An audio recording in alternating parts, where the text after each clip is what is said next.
A very common discussion amongst most Rolling Stones fans is what was their actual last great album.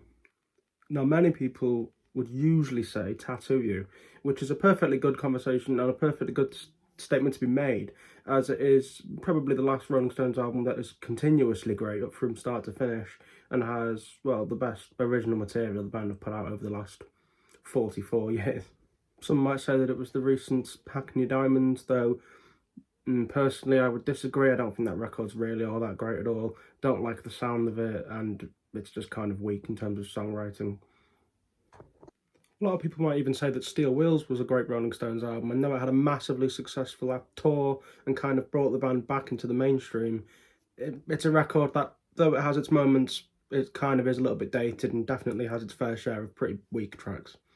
Voodoo Lounge and A Bigger Bang may also have their supporters, but those records, though I certainly enjoy elements of them and I enjoy the kind of war production of them, I do think that they both have pretty much the same issue, is that they both suffer from like CD bloat and are both way too long, which makes way for a lot of filler material.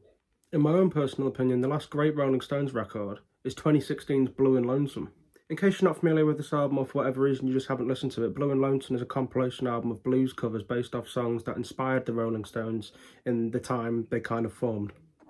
It's a record with no originals from the Stones themselves, but it is full of slick, fantastic performances, awesome vocal performances by Mick Jagger, and it's just a brilliant tribute to classic blues music.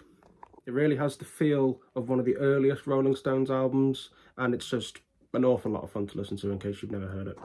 The guitar playing's brilliant, it's recorded really well, and it is the final Rolling Stones album to feature Charlie Watts on drums. From beginning to end anyway. I know that he does perform on 2 tracks of Hackney Diamonds.